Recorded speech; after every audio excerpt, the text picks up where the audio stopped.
colleagues, and all my Taiwanese friends. I'm happy to be here from Malaysia with a few international friends to discuss issues on safety and some legislative aspects on organ transplantation. But let me be clear from the beginning that, at least for myself, not for the whole group, what we want to discuss, in fact we had discovered in the last 1 or 2 days, regarding the abuses or inappropriate practices, or you want to use more strong word, evil practices in transplantation. That, by the way, was introduced into medical practice for the goodness of humanity, for the need of suffering humanity. But at the end of the day, it turned out to be abuses that actually spoil humanity, spoil the good name of the medical profession, and instead of saving life, actually keep life. So we are here to share some of the things that we know, but we are not pretending that the problem, even though it was projected, many of these issues actually happen in China, but we are not pretending that this happened only in China. And as we stand here in Taiwan, we are also not pretending that only Taiwanese are involved in this cross-channel inappropriate practices. So here, coming from Malaysia, I also want to tell that this sort of problem we also face in Malaysia. One is to raise awareness.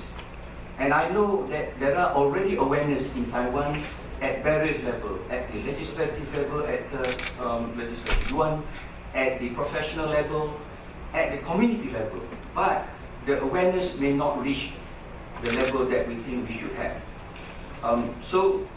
For example, I can share with you in Malaysia, in the 10 years period, the source of organ for kidney transplantation from our National Renal Registry statistic shows that 51% of kidney transplant undergone by Malaysian kidney failure patients were from kidneys coming from China.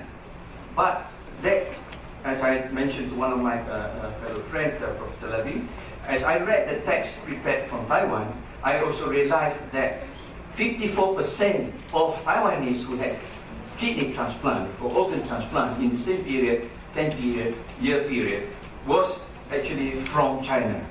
So we know that more than 50% of Malaysians obtained kidney transplant by going to China. 54% of Taiwanese went to China to get organs.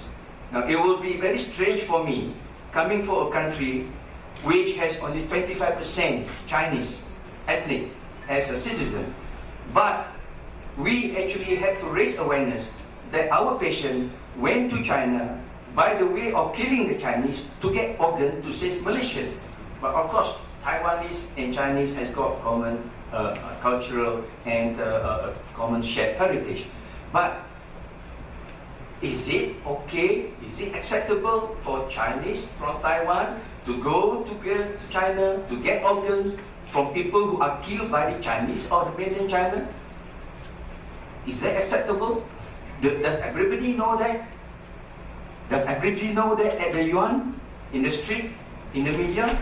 So it is one about raising awareness. Legislative aspect of the control of these practices, or the inappropriate practices or unacceptable practices to be in place. And we are very aware that we are standing in the respectable place of legislative one. But we know that without law, it will be a lawless state. And a lawless state is an inner animal, what we call this terrible situation where only the strongest win, only the richest win, and there will be full exploitation for the poor, the weakest. But if we have legislation, number one, whether it is a correct legislation, whether it is appropriate with the changing times, because those that perpetrate all this evil will find ways to circumvent the situation, will find ways to make it appear that they don't break the law. So do we have a comprehensive law that will take into consideration so many aspects of the illegal practices in organ transplantation. Number one. Number two, even though we have law that is not appropriate, and we are showing effort to actually bring new appropriate laws, but as we can see in Malaysia, 2006 BBC actually showed the video, the news about the malpractices in transplantation in China. And then, of course, the Bloody Harvest publication came. The international community knew about the abuses there. And the Olympics was coming to China in 2008. So the Chinese transplantation multi-ball embolization patient dropped. But the moment Olympic finished, it went up. And for us, we are also worried now because the source of organ donors from mainland China are not just necessarily from convicted criminals who are killed, but also from live donors. And the source of live donor transplant from China now is increasing rapidly. So, as they are doing this rapidly, can we sit down and wait and count the days when is the new revised legislation will be in place so that this group, this illegal transaction will be curtailed, will be controlled timely as well. So these are our tasks. It is nothing to do with race, nothing to do with religion, nothing to do with actual nation. It is about fighting for common good of the need of the humanity. And here we are talking specifically about our Chinese friend of human being in China. But to put in bigger perspective, this is not just China. So we are talking about global war on this. So if the Taiwanese legislators, civilian, media can join the bandwagon, then we have another United Nations that will fight for common good for humanity. Thank you very much.